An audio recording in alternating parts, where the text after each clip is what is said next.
Primeiro, eu queria agradecer quem está aqui com a gente desde de manhã.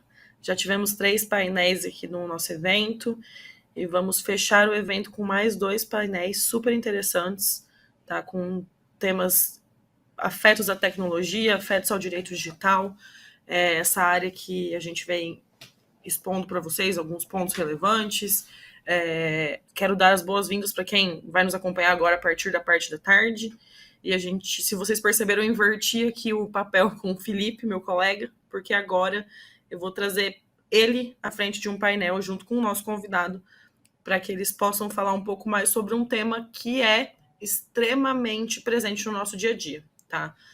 Sou capaz de apostar que todo mundo aqui, da hora que acordou até a hora que vai dormir, usou de alguma maneira esse tema e vai entender um pouquinho melhor hoje como funciona os aspectos legais da inteligência artificial. Então, o painel de agora vai falar justamente sobre isso, então sobre o direito e a inteligência artificial, então os aspectos legais da inteligência artificial, e eu chamo para fazer a exposição agora o Felipe, que vocês já conhecem, que é coordenador da nossa equipe de Direito Digital no Martinelli, em Santa Catarina. Ele é graduado na Universidade Federal de Minas Gerais, mestre em Direito Empresarial pela Universidade Estadual do Rio de Janeiro e atua à frente aí de diversos projetos de privacidade, compliance e novas tecnologias. Junto com ele, o nosso convidado, quero dar as boas-vindas para o Gustavo Xavier, que é advogado na VEG, vice-presidente da Comissão de Direito Digital da OAB de Santa Catarina. Ele é bacharel em computação pela Unicamp e mestre em Direito pela Universidade Federal de Santa Catarina. Com vocês, pessoal. Passo a palavra para vocês. Boa tarde. Boa tarde a todos. Eu agradeço aí o tempo de todo mundo que tem acompanhado a gente nesse evento. Reforço aqui os meus agradecimentos, que vem desde cedo agradecendo não só as pessoas que estão nos ouvindo, mas aos convidados. Uma satisfação dividir esse painel com o Gustavo. Se puder já colocarem a apresentação, eu já vou iniciando aqui. E aí, apenas para orientá-los também, pessoal, quem quiser fazer alguma pergunta, o chat está disponível, fique à vontade. E aqui a gente vai tentar trazer um pouquinho, uma forma mais geral, questões relativas ali à inteligência artificial, os aspectos legais. Comigo, eu vou fazer uma pequena introdução sobre o que é a inteligência artificial, quais são os tipos, de que forma isso começa a gerar alguma discussão jurídica. E aí eu passo a palavra para o Gustavo, que ele vai continuar ali, trazendo um pouquinho mais o olhar de por onde que uma possível regulamentação da inteligência artificial deveria caminhar, então, e algumas boas práticas que podem ser adotadas para reforçar os cuidados diante desse tema que, como bem disse a Maísa, ele é inafastável, ele está no nosso dia a dia e ele toca muito não só no futuro, mas também no presente. Pode passar o slide, por favor? Pode passar mais uma vez. Mais uma? Isso. Se a gente olhar para a inteligência artificial, eu costumo observar que ela realmente ela é muito mais próxima do que a gente imagina em termos de realidade. A gente tem dados ali, informações de levantamentos feitos pela IBM, que 35% das empresas já usam em seus negócios, 42% estão desenvolvendo a inteligência artificial, só que ela é muito menos próxima, talvez, do imaginário distópico que a gente tem hoje. Então, quando muitas vezes a gente pensa em inteligência artificial, a primeira coisa que vem à cabeça são robôs dominando o mundo, as pessoas, uma certa, literalmente, uma consciência dessas formas de inteligência, e a gente está muito mais distante disso, Então tem uma proximidade e uma distância, e é importante a gente entender isso. E uma segunda informação, ali, terceira informação importante, que vai tocar muito no nosso painel, é que 74% das empresas hoje que já adotam alguma forma de inteligência artificial nos seus negócios ainda não adotam ações para garantir que essa inteligência seja confiável e responsável. E aí, responsável pensando ali numa redução de vieses, e a gente vai explicar um pouquinho disso aqui adiante. Pode passar. Como eu disse, é muito mais próximo do que a gente imagina. Eu trouxe aqui alguns exemplos, não só o Bradesco, mas diversas outras instituições financeiras, ou não só instituições financeiras, já possuem a inteligência artificial no atendimento a seus clientes. Um outro exemplo, né, também muito próximo da nossa realidade, são esses dispositivos de comando por voz, né? Alexa talvez seja o principal, mas a gente vê outros também sendo utilizados enquanto uma forma de inteligência artificial. Isso está certamente no nosso dia a dia, né? Então é algo inafastável. Pode passar? Pode passar o slide? Isso. E depois, qual que é a origem, né? O que de tentar entender um pouquinho o que é inteligência artificial, quando surgiu, né? As primeiras discussões ali sobre inteligência artificial, elas datam ali da década de 50.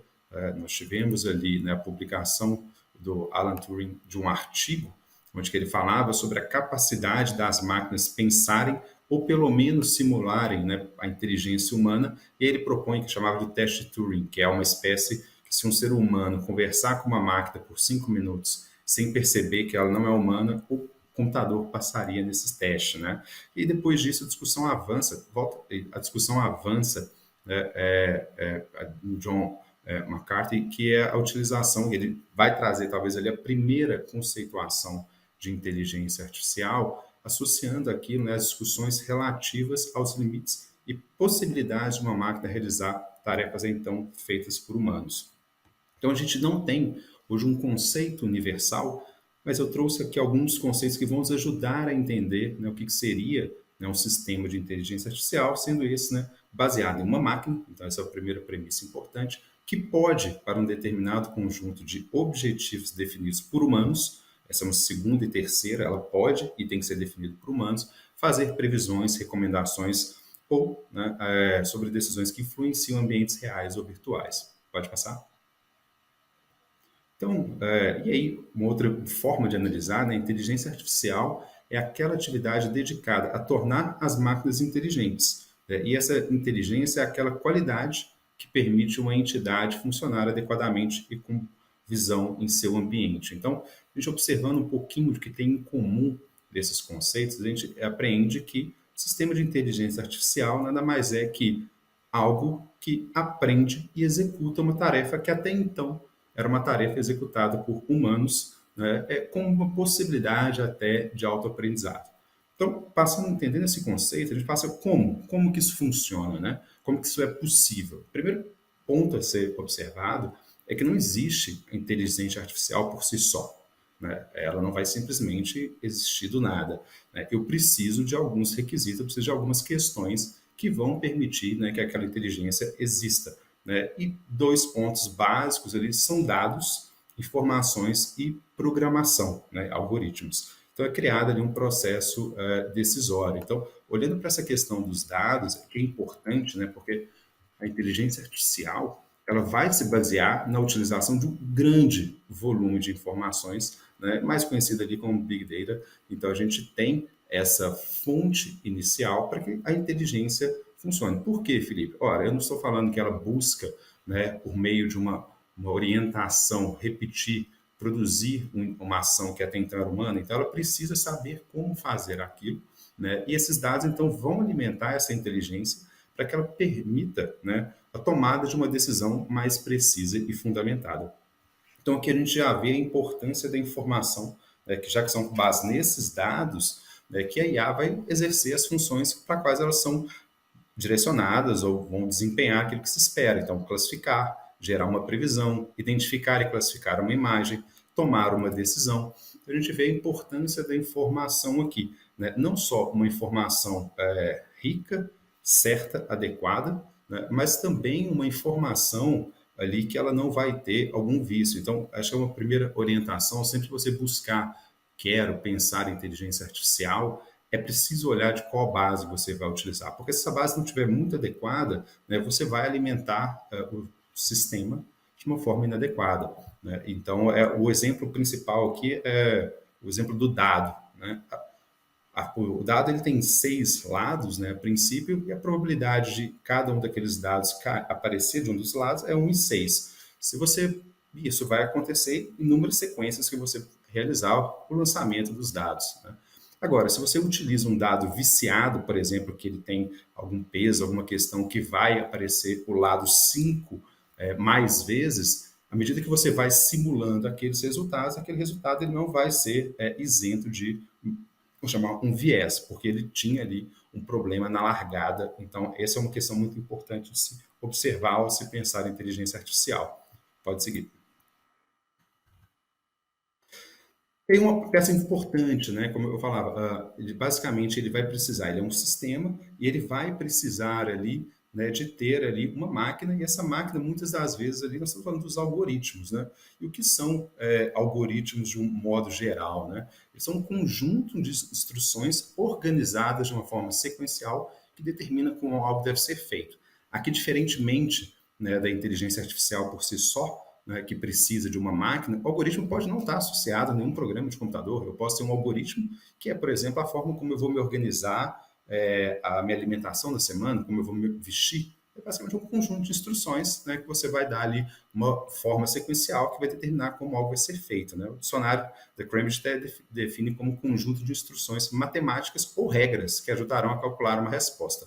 Então, programa, né, ele será quanto mais útil, quanto mais precisa for a informação ali inserida naquele algoritmo, e ele é a peça fundamental, juntamente com os dados, né, então essa programação para chegar ao resultado que a inteligência artificial se propõe. Pode seguir.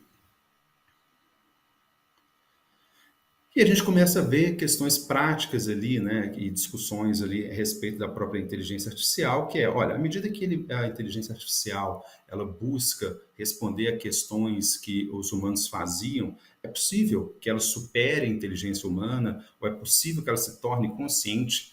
Nós tivemos ali, né, um caso muito recente, a questão acho que de 2 meses, que um engenheiro da Google disse que a inteligência artificial da empresa, que era algo ali voltado, né, para modelo de linguagem, para aplicação de diálogos, havia se tornado consciente. Né?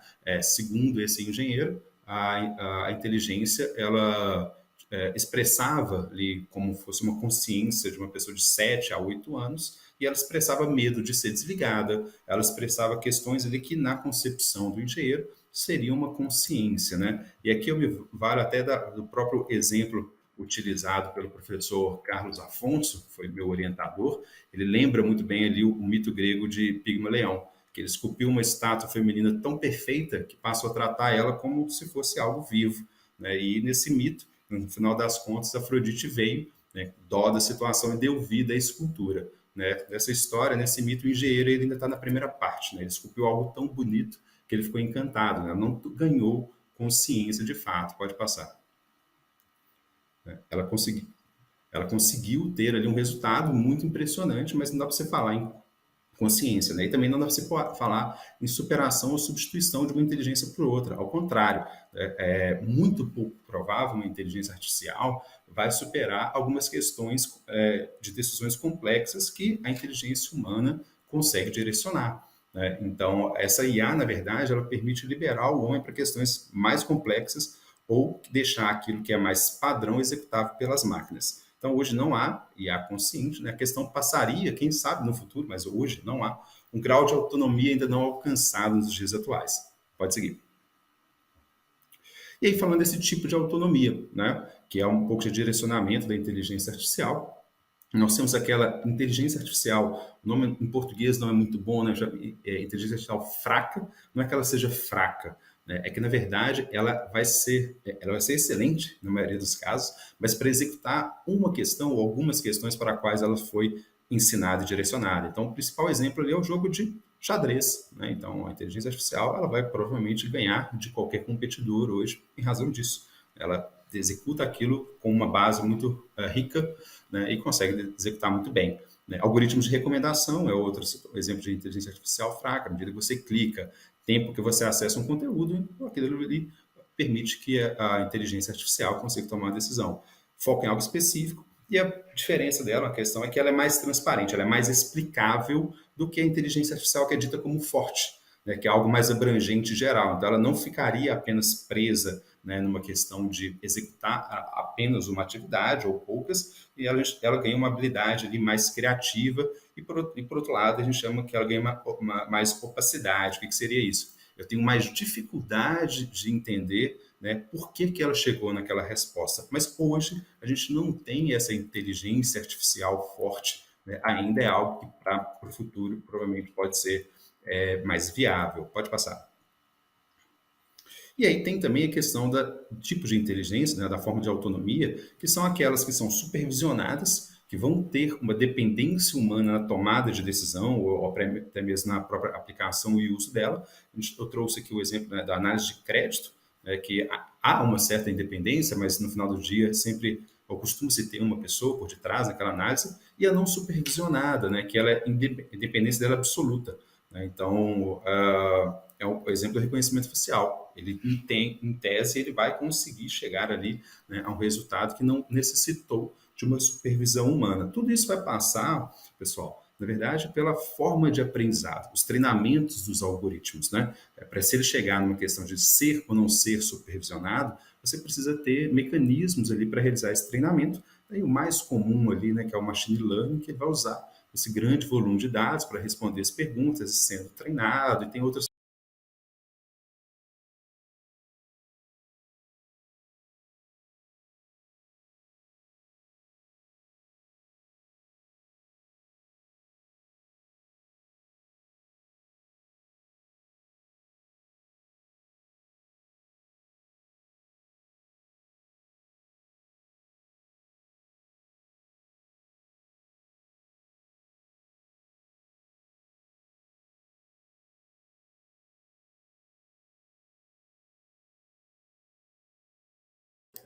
Pessoal, acho que o Felipe teve algum probleminha com a conexão.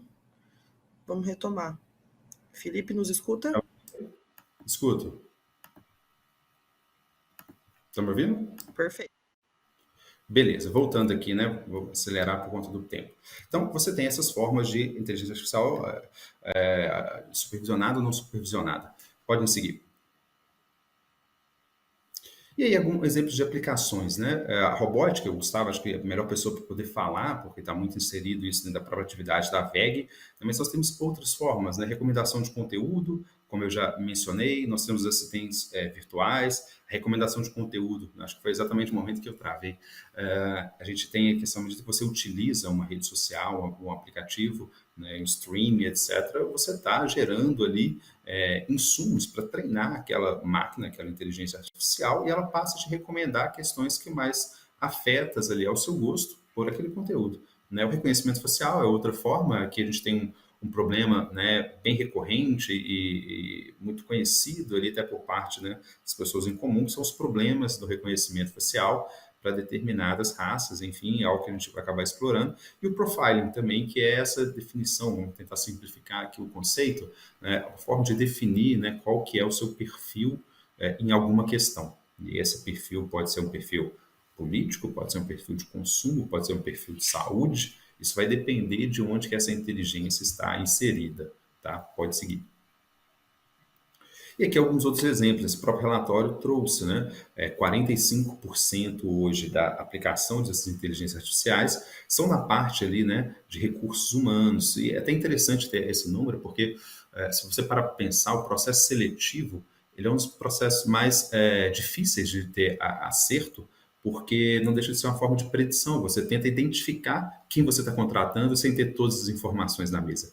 Né? Então, isso é muito difícil. Então, por isso que tem um número expressivo, né, da tecnologia direcionada para isso, tal como tem um número ainda mais expressivo na redução daquelas atividades que são repetitivas. Como eu disse, o principal objetivo da inteligência é diminuir aquilo que era executável por humano, mas pode ser executado por máquinas. Pode seguir. Então, quais são os benefícios? Né? Eu ganho velocidade, eu ganho eficiência do meu negócio, padronização de processos, entre outros. Mas, né, isso não vem sem custo. Como eu disse, 74% das empresas não têm um exato cuidado, né, de se construir a inteligência artificial com que são responsáveis, evitando vieses. Né? Lembre que eu falei que tudo depende de uma base de dados. Além de depender de uma base de dados, vai depender de qual que é o entendimento da pessoa, né, na hora de interpretar aquela informação, ou melhor dizendo, criar a programação do algoritmo. Né? Então, eu tenho riscos ali que, quer queira, quer não, tornam a inteligência artificial, pode parecer paradoxo, mas não imprevisível em algumas questões por si só. Né? E aí eu tenho a questão com a responsabilidade ali, né, no uso da inteligência artificial, ou até mesmo uma falta, né, de uma regulamentação, mas a gente vai ver que essa falta não é tanta assim. Pode seguir. Por que que não é... Pode seguir mais uma vez? Por que que não é tanto assim, né? E aí, passando para as perguntas, já tentando encerrar a minha parte aqui. A IA, né, ela precisa ser regulada ou a IA pode causar danos, né? Bom, pode seguir. Para a primeira pergunta, talvez, sim, a gente precisa ter alguma regulação, mas talvez não naquele olhar muito jurídico, né, de responsabilidade, do que exatamente deve ser feito, porque a gente está tratando de um assunto que é extremamente rápido e novo, inovador. Então, eu tenho que talvez pensar em questões de aspectos éticos, de desenvolvimento, de princípios. Mas, por outro lado, a gente tem que levar em consideração, né, que ela pode sim causar danos, né, de uma forma geral, pode utilizar a ocorrência de danos ali, né, na inteligência artificial. E aí, por quê? Né? E a gente vai trazer alguns exemplos aqui e começa a surgir algumas perguntas, né? A inteligência artificial pode ser responsabilizada por suas ações? O robô seria responsável a depender do nível de autonomia? Numa primeira leitura em 2017, a União Europeia até cogitou a hipótese de ter a criação de uma espécie de personalidade jurídica para os robôs, né? E em 2020 em diante ela já mudou esse entendimento, mas aí cria-se um grande ato. Quem vai ser o responsável ali, né, por uma ação tomada ou executada com base em inteligência artificial? Tudo vai depender, né? Essas respostas ainda estão na mesa, pessoal. Nós temos ali, nesse momento, uma discussão enorme, não só no Brasil, mas no mundo, tratando sobre isso. Mas o que se tem já de faro para onde que isso vai é de como essa atividade, né, vai depender muito de como essas atividades são aplicadas, o grau de autonomia que vai determinar ou não se há algum dano e, por sua vez, alguma responsabilização. Pode seguir. Por quê? Né? A gente tem que pensar que sim, pode acontecer, acontecem danos causados pelo uso de inteligência artificial, né? Danos físicos e materiais, como diversos casos ali, né, de acidentes com carros autônomos, né? A responsabilidade, pelo menos a União Europeia, está se direcionando para ser do fabricante em algumas situações. Sistemas de reconhecimento facial que erra, né? E aí a gente tem um número expressivo de pessoas pretas que são presas por engano, e aí mostra ali que há alguma falha, e isso gera dano. E nesse caso, ele é um dano até extrapatrimonial, né, moral ali, muitas das vezes, e quer queira, quer não, esse tipo de dano é um dano coletivo, né, só para uma pessoa, né? Então você começa a ter essa discussão sobre como se dá, né, o direcionamento desses danos causados pela inteligência artificial ou, né, de alguma outra forma. A gente tem ali algumas discussões, né, talvez mais fáceis, como por exemplo, né, um médico que utiliza de uma inteligência artificial para tomar uma decisão, né, dentro de uma operação. Às vezes ele vai seguir a inteligência artificial e errou, né, a responsabilidade dele vai ser como, né? Até pela questão de profissional liberal, você tem a responsabilidade subjetiva, né? Mas é uma discussão muito nova, muito interessante, né? Pode seguir. Né? E essa questão de qual seria o regime, né? Mais uma vez, né, o modo como essas atividades são aplicadas, o grau de autonomia que determinará ali se há ou se não há algum dano, né? Mas a discussão atual gira em torno do tipo dessa responsabilidade, se ela seria subjetiva ou objetiva, né? Pode passar. Por quê, né? E aí, tentando simplificar ao máximo aqui uma questão jurídica, quando a gente tem a responsabilidade subjetiva, né, uma leitura mais tradicional ali do direito, você tem uma discussão sobre a necessidade de comprovar se a pessoa tem alguma culpa, né, uma culpa de vigilância, uma negligência, algo nesse sentido, né? Então, você tem até a questão de que a pessoa que sofreu o dano, como regra, tem que demonstrar o dano causado, né? Então, onde a prova, a princípio, é dela, na maioria das situações, né? Porém, como que você vai equilibrar isso olhando para uma inteligência artificial? Aí, por que da opacidade versus ondas da prova? Ora, como que vamos pensar um dano de inteligência artificial no caso do reconhecimento facial, né? Ou de uma situação onde que a pessoa, utilizando um carro autônomo, sofreu um acidente, ou esse carro autônomo, como aconteceu, né? Ele atropelou uma pessoa, né? Como que ela prova isso, né? Essa opacidade nada mais é que vamos simplificar, né, uma cortina de fumaça na compreensão do que a inteligência artificial processou ali. Então, por outro lado, você tem um argumento mais, talvez, até seguro, para boa parte dos danos causados por inteligência artificial girar em torno da responsabilidade objetiva. Por quê? Deixa eu olhar até para a própria legislação, né, o artigo 927, parágrafo 1º, ele vai trazer ali, quando a atividade envolve risco, né, e há de convir comigo que inteligência artificial vai envolver uma certa gama de riscos, né, eu tenho ali, né, aproximação de uma responsabilidade objetiva, né? Então, assim, mas tudo isso gira também em torno, e por isso esse é um caminho mais defendido por boa parte da doutrina, ou que pelo menos parte dos danos sejam identificados enquanto objetivos, né? Mas que algo ainda precisa ser direcionado. Pode seguir. E aí, para poder fechar aqui a minha fala, né, muita gente discute, será que precisa criar um regime próprio de responsabilidade? Minha, meio falando Felipe, né, acompanho boa parte da doutrina, que você não precisa, você tem um regime hoje suficiente para definir essa responsabilidade. A IA é naturalmente imprevisível, como eu falei, né, o que talvez precisa fazer, e já é uma leitura mais atualizada da responsabilidade civil, né, de um modo geral, que é dar um olhar para avaliação de risco. Aqui eu vou segurar, né, porque é algo que o Gustavo vai entrar, né, mas essa avaliação de risco, tanto na objetiva quanto na subjetiva, né, passa ali por uma questão que foge ou cumprir apenas o que a legislação falou, né? Então é algo mais ali. E aí, acho que faltou até um último slide, né, quais são alternativas ali à inteligência artificial, isso, né, essa responsabilidade, né? Alguns defendem o registro de alguns robôs inteligentes, a depender do nível de autonomia que ele tem, seguros obrigatórios para alguns casos, né? Fundos gerais de compensação, né? Porque você tem um interesse coletivo ali, né? É possível você criar um fundo geral, como você tem um fundo para a seguridade, né, hoje social, e até mesmo patrimônio de afetação, onde você teria uma reserva ali dentro daquela inteligência, né, para arcar com o eventual custo. Mas aqui são ideias mais ainda incertas, né? Eu fecho aqui essa minha parte, passo a palavra para o Gustavo para que ele continue aí.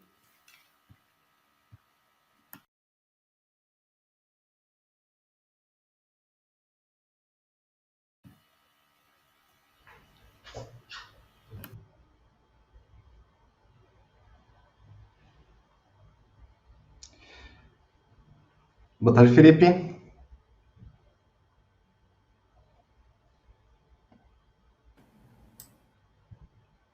Boa tarde, Felipe. Pessoal, boa tarde. Bom, antes de mais nada, é um prazer poder participar desse evento. Quero agradecer o Felipe pelo convite, a Martinelli. É sempre muito bom poder trocar ideias, conversar, compartilhar um pouco dos estudos que nós fazemos em termos de inteligência artificial, né, e esse processo atual aí que vivemos de construção de uma regulação da inteligência artificial. Eu trouxe alguns slides só para termos um roteiro, né? Acho que já podemos ir para o primeiro slide mesmo. E numa primeira parte da minha fala, eu vou me concentrar nas questões ligadas à regulação, né?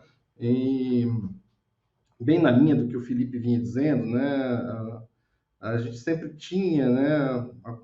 Até pouco tempo atrás, aí 2 anos atrás, uma ideia de se era necessário, né? Você fazer algum tipo de regulação, né? A criação de legislação de inteligência artificial, mas acredito que essa discussão já é uma discussão passada, né? A gente vê esforços consistentes, né, no Brasil e em boa parte do mundo na elaboração, na construção das legislações para estabelecer marcos legais de inteligência artificial, principalmente porque esse tipo de tecnologia tem um grande impacto, né? Tanto econômico, né, quanto na potencial violação a direitos e garantias fundamentais, né? Então, a gente precisa, sim, olhar para a questão da regulação, é um ponto necessário, mas a grande questão que se coloca hoje é como, né?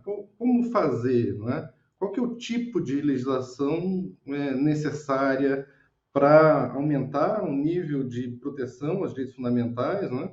Mas também estabelecer um ambiente regulatório que propicie o desenvolvimento e a inovação, porque muito do esforço de inovação está baseado em soluções que utilizam tecnologias de inteligência artificial. Então, essa é uma discussão que envolve proteção de direitos fundamentais, mas também tem uma conotação de caráter econômico bastante relevante e algo que é sempre presente, né, no desenvolvimento de novas tecnologias. Então, quando a gente fala de tipos de legislação, a gente pode dividi-las em dois grandes grupos, né, ou duas grandes perspectivas, né, na elaboração legislativa a respeito de inteligência artificial. A primeira é uma legislação mais principiológica, né, definição de princípios, né, para regular, né, para estabelecer, né, os parâmetros básicos do desenvolvimento de soluções que utilizam inteligência artificial. Uma outra abordagem, que é uma abordagem, por exemplo, que a gente vê já acontecendo na Europa, no projeto de regulação de IA europeu, né, é uma regulação baseada em risco. Né? E a regulação baseada em risco, acho que pode passar o slide, ela tem uma perspectiva, né? Ela tem que ter uma perspectiva importante, baseada nesses dois pilares que eu comentei anteriormente, né? Primeiro, na proteção, né, e garantia de eficácia dos direitos fundamentais, né? Os direitos fundamentais não podem ser violados e a gente tem um sistema bastante forte de proteção, mas também de incentivo à inovação, sempre pensando em duas perspectivas, né? Porque muitas vezes o discurso fica muito focado no desenvolvimento de novas tecnologias, né? Mas a gente tem que pensar que soluções baseadas em inteligência artificial são usadas nos mais diferentes tipos de atividade, né? Não só nas atividades pessoais, né? Nos sistemas que nós utilizamos, mas nos sistemas utilizados pela indústria, pela área de serviço, pelo agronegócio, né? Então, a gente tem que ter uma dupla visão, né, quando a gente fala de incentivo à inovação, né? Primeiro, no desenvolvimento de soluções mesmo, de termos um ambiente propício para que as empresas invistam em soluções, né, em soluções que são comercializadas, mesmo utilizando a inteligência artificial, mas também que se olhe pela perspectiva, né, da utilização, da aplicação dessas tecnologias em processos produtivos já existentes. Podemos passar. Então, quando a gente fala de uma legislação baseada em risco, né, a primeira coisa que se pode extrair dessa perspectiva de construção legislativa é de que nem todo sistema de inteligência artificial, ou que utiliza inteligência artificial, é igual, né? E aí a gente precisa fazer uma distinção muito clara entre tecnologias e categorias de sistemas, né? Porque muitas vezes um determinado sistema carrega uma série de tecnologias, né? Uma série de componentes diferentes que utilizam técnicas diferentes de inteligência artificial, inclusive. Então, a gente não está falando de algo monolítico, né? Estamos falando de algo que mistura, que compõe uma nova solução a partir de tecnologias e componentes distintos que interagem entre si, né? Muitas vezes é impossível até saber qual componente está sendo utilizado em um determinado momento, né? Ou que vai ser utilizado em determinado momento. Só para dar um exemplo, a gente tem, por exemplo, utilizações de sistemas baseados em inteligência artificial para otimização de processos, né? Então, você consegue escolher qual é a melhor técnica de otimização a partir do conjunto de dados, né? Então, um ambiente altamente complexo de composição de tecnologias para a geração de uma determinada solução. E aí é importante a gente separar o que é tecnologia mesmo, né? Os métodos de inteligência artificial e as categorias de sistemas, né? E quando a gente fala de categorias de sistemas, a gente precisa sempre ter um foco na aplicação, na finalidade, né? Então, quando a gente pensa em categorias de sistemas, a gente tem que olhar também a finalidade, porque a finalidade ajuda a determinar o nível de risco. Podemos passar. Então, quando a gente fala de inteligência artificial e níveis de risco, né, o que a gente vê sendo construído, inclusive essa é um pouco da construção europeia, né? Você tem os tipos de prática, né, de inteligência artificial que são proibidos, né? Então, práticas que não podem ser realizadas, né? Então, uma das potenciais práticas proibidas é o uso de tecnologias de inteligência artificial em tempo real em ambientes públicos para fins de persecução penal ou de atividade policial, né? Então, essa é uma prática que pode ser potencialmente proibida, né? E você tem as categorias, né, de risco dos sistemas que são permitidos, né? Geralmente divididos em 3 tipos, né? Alto, moderado e baixo. E aqui é um ponto importante, né, da gente pensar porque é relevante a gente pensar na finalidade, né? Porque a finalidade determina o nível de risco. Então, eu posso ter um mesmo tipo de sistema, uma mesma tecnologia, que, aplicada em 2 situações distintas, tem níveis de risco distintos, né? Então, vamos pensar nos veículos autônomos, né? À primeira vista, a gente está diante de um sistema de alto risco, né? São sistemas que conduzem veículos nas vias públicas, né? Você tem um alto poder de geração de risco, de risco a direitos fundamentais, né? Mas essas mesmas tecnologias podem, por exemplo, ser utilizadas em veículos agrícolas. Veículos são utilizados, por exemplo, para plantação de sementes, né? Então, um veículo que é utilizado em lavouras para simplesmente plantar sementes, né? Obviamente que essa mesma tecnologia, né, é aplicada no ambiente agrícola, onde você não tem uma densidade de pessoas alta e o uso é muito específico, né? O nível de risco é muito baixo. Então, não faz sentido a gente adotar uma abordagem homogênea que diz que todo sistema de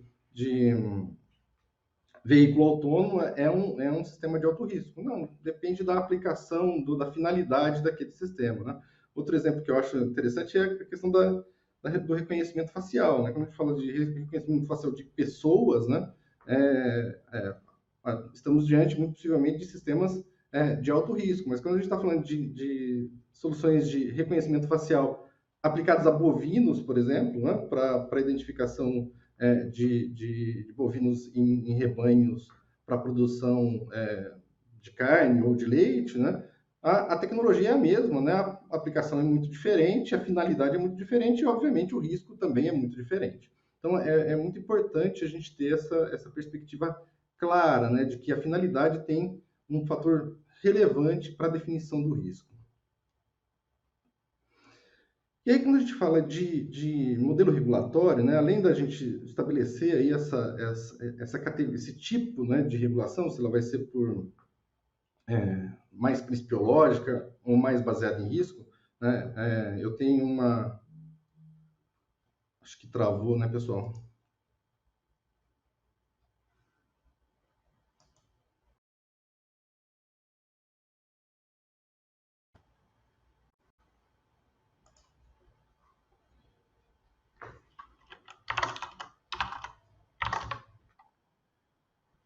Pode seguir? Pode seguir? Desculpa, pessoal, eu recebi um aviso aqui de que tinha travado e eu acho que houve uma certa confusão aí, desculpa. Mas vamos lá. Além da definição da categoria, né, da forma de estruturar a regulação, né, outro ponto bastante relevante é o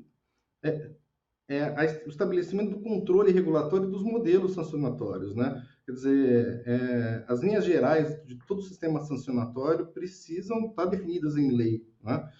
Isso aumenta a segurança jurídica. Esse foi um passo importante dado, por exemplo, na LGPD para a questão de privacidade e proteção de dados, né? As linhas gerais do sistema de sanção estão todas previstas em lei, então isso aumenta o nível de segurança, né?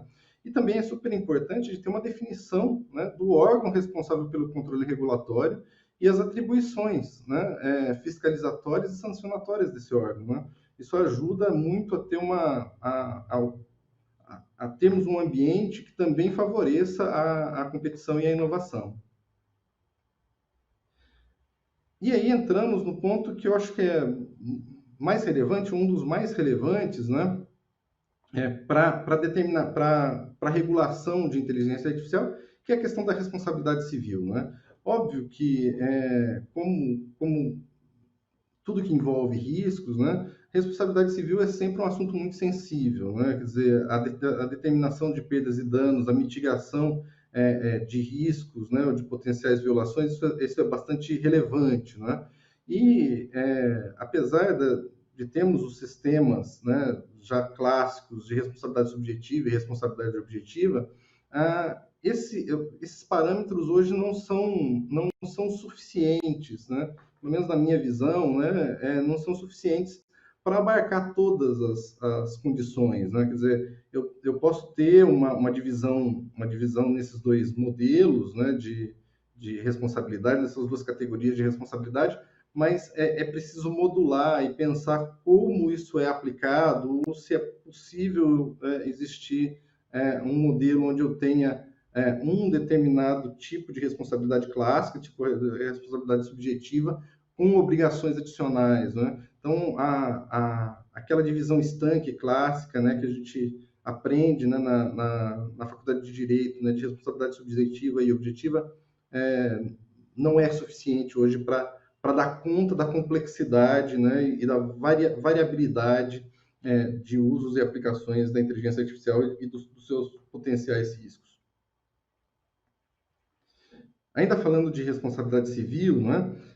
E aí eu volto lá para 2020, né, na resolução do Parlamento Europeu que tratou da questão da responsabilidade civil em ambiente, em soluções de inteligência artificial. Eu acho que, inclusive, o Felipe citou, fez uma citação sobre essa regulação, né? A opção dada pelo Parlamento Europeu foi a de utilização de responsabilidade objetiva, né? E aí a gente tem um rigor maior, né, na responsabilização, né, para sistemas de alto risco, né?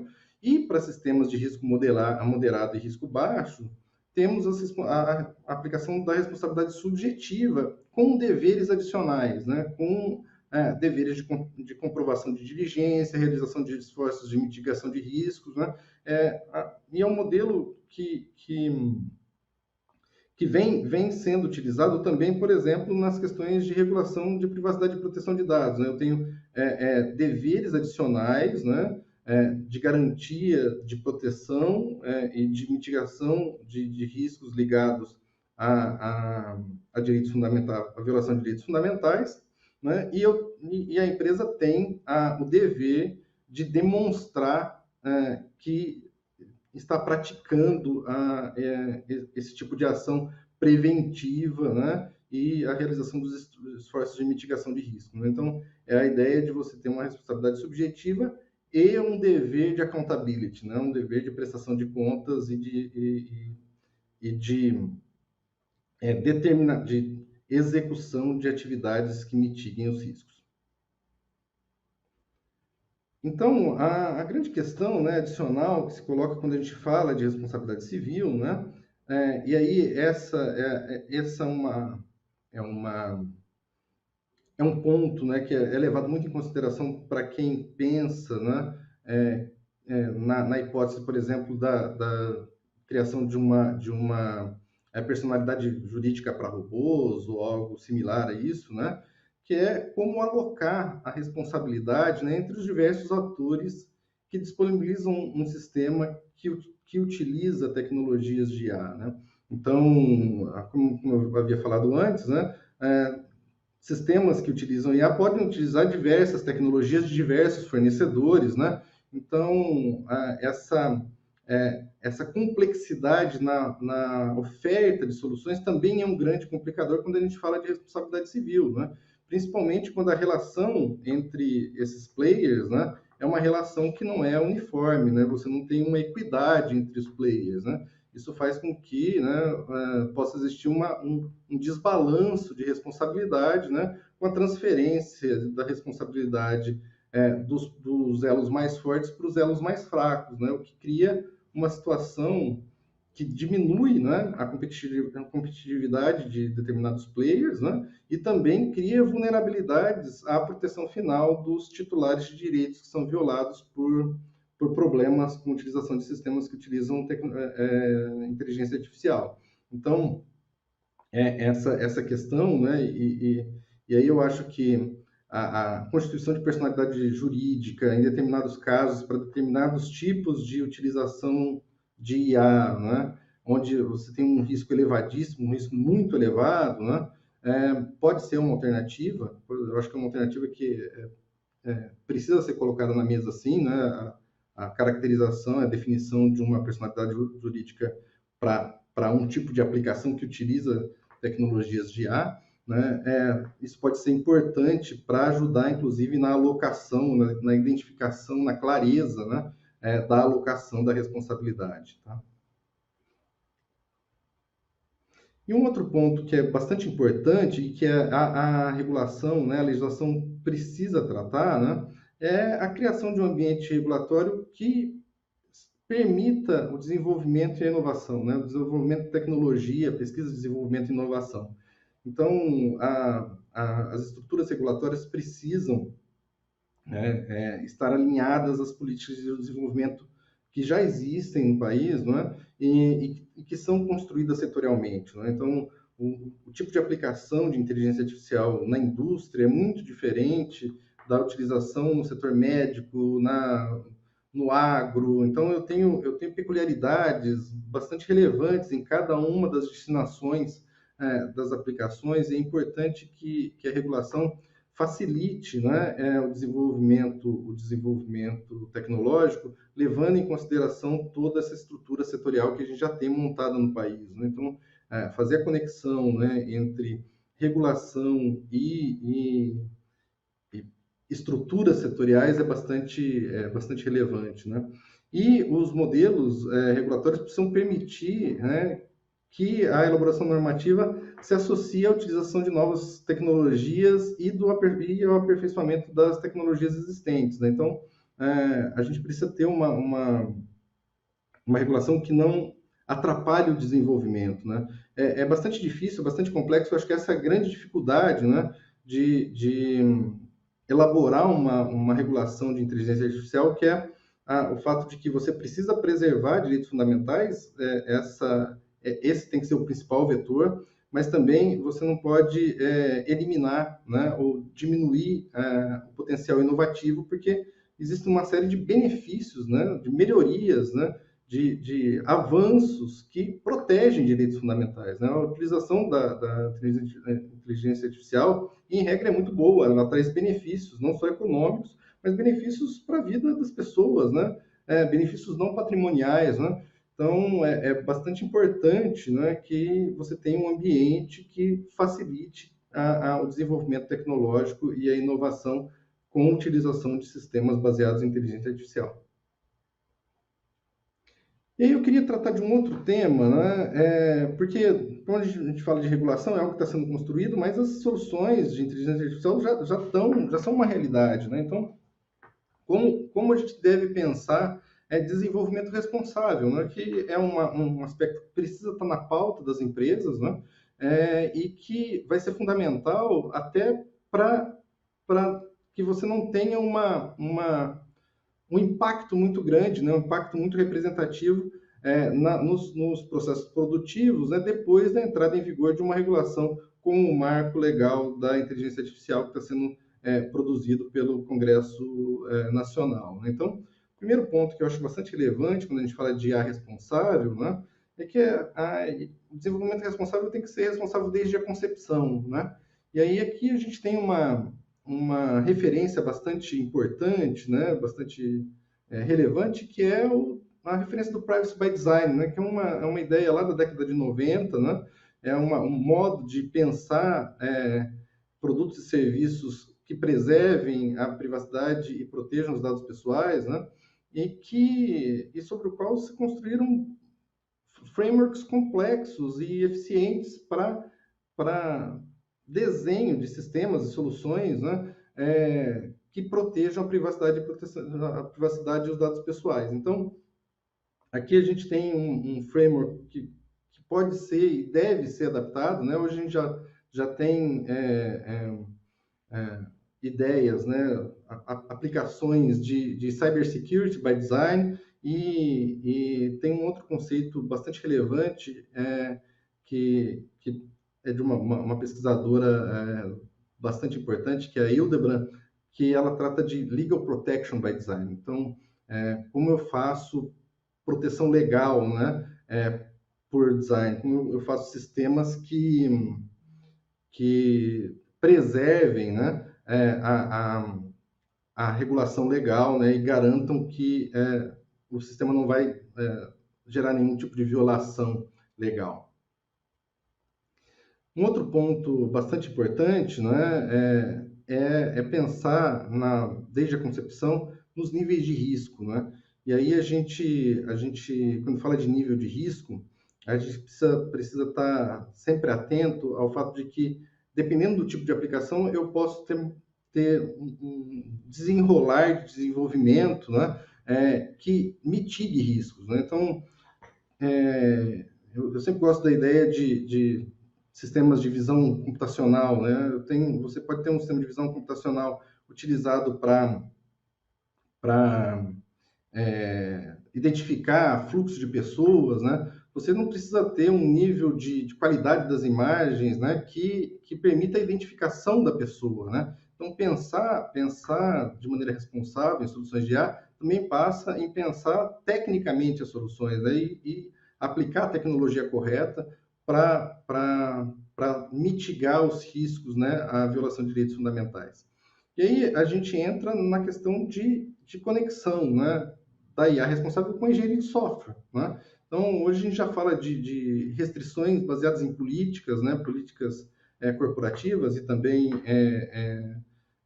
legislações e regulamentações, né, os limites legais, regulatórios e corporativos incluídos, né, nas restrições, né, de engenharia de software, né, e criação de mecanismos de accountability. Falando um outro ponto importante, né, ainda falando de desenvolvimento responsável, é a necessidade de normatização, né? E aí a gente fala da necessidade de normatização em vários níveis, né? Dentro da própria empresa, né, que é a criação de procedimentos, guidelines corporativos que vão determinar a forma como os sistemas vão ser construídos, mas também de forma setorial, né? Então, guias de boas práticas padronizadas por setor, né? Projetos de inovação aberta, onde ICTs e universidades podem contribuir para a criação de guias de boas práticas, né? Que podem ser utilizadas setorialmente, né? E também os esforços de normatização, como a gente vê na ABNT, né? Hoje a ABNT tem um grupo de trabalho para normatização de inteligência artificial no Brasil, e o trabalho desse grupo é super importante, super relevante, porque não tem como falar em desenvolvimento responsável se não existir uma normatização muito eficiente do processo de construção e desenvolvimento de software baseado em inteligência artificial. Outro ponto bastante relevante é a preocupação com a execução, né? Porque quando a gente coloca uma solução na rua, né, a gente não está falando apenas de preocupações no processo de desenvolvimento, mas também no processo de avaliação, né, da execução dessa solução, né? Então, precisa existir um esforço, né, por parte do fornecedor da solução, né, de avaliação de resultados, de levantamento de logs, de estruturação de uma capacidade de análise da própria execução da solução para identificação de vieses, mitigação de riscos, né? Sempre pensando, né, nos titulares de direitos que podem ser afetados com a utilização das soluções baseadas em IA, sempre pensando que não só os usuários, né, são potenciais titulares de direitos, mas também a gente tem um leque maior aí de potenciais titulares que vão além dos usuários das soluções. E um último ponto, né, que é bastante relevante, que eu acho bastante relevante, é a ideia de educação e capacitação, né? Então, a gente tem que ter uma política, né, bastante importante de educação e capacitação, principalmente com duas perspectivas, né? Uma primeira perspectiva de quem vai efetivamente desenvolver soluções de IA, né, vai construir os algoritmos, né, que aplicam inteligência artificial efetivamente, né? E a gente tem uma outra categoria, né, de profissionais de desenvolvimento, que são profissionais que vão aplicar essas soluções, né? Eles vão pegar esses frameworks, né, esses componentes, e vão aplicar em soluções de uso específico, né? Então, a gente precisa pensar a educação e capacitação nesses dois níveis, né? E aqui, mais uma vez, a importância do ecossistema e da cooperação, né? Com vários players, principalmente com ICTs e universidades, num esforço de inovação aberta, né? Que cada vez é mais importante, e quando a gente fala de IA, ela é ainda mais relevante. Bom, basicamente isso, acho que é um pouco desse contexto que eu gostaria de trazer para vocês, né? Primeiro, uma visão regulatória, né? Do passo em que nós estamos no processo de criação de uma legislação baseada para regular a inteligência artificial e também falar um pouco de desenvolvimento responsável. Obrigado. Obrigada, Gustavo. Obrigada, Felipe. Ótimas Obrigado. explanações. Que pena que o tempo é curto, né? A gente falaria disso aí por mais horas, eu tenho certeza. Acho que as perguntas aqui foram respondidas no chat. Muito obrigada pela participação de vocês. Vou deixar vocês para as últimas palavras, não nesse tom mórbido, prometo, para que vocês se despeçam, para que a gente possa seguir para o nosso último painel, que vai ser daqui a alguns minutinhos. Obrigada, pessoal.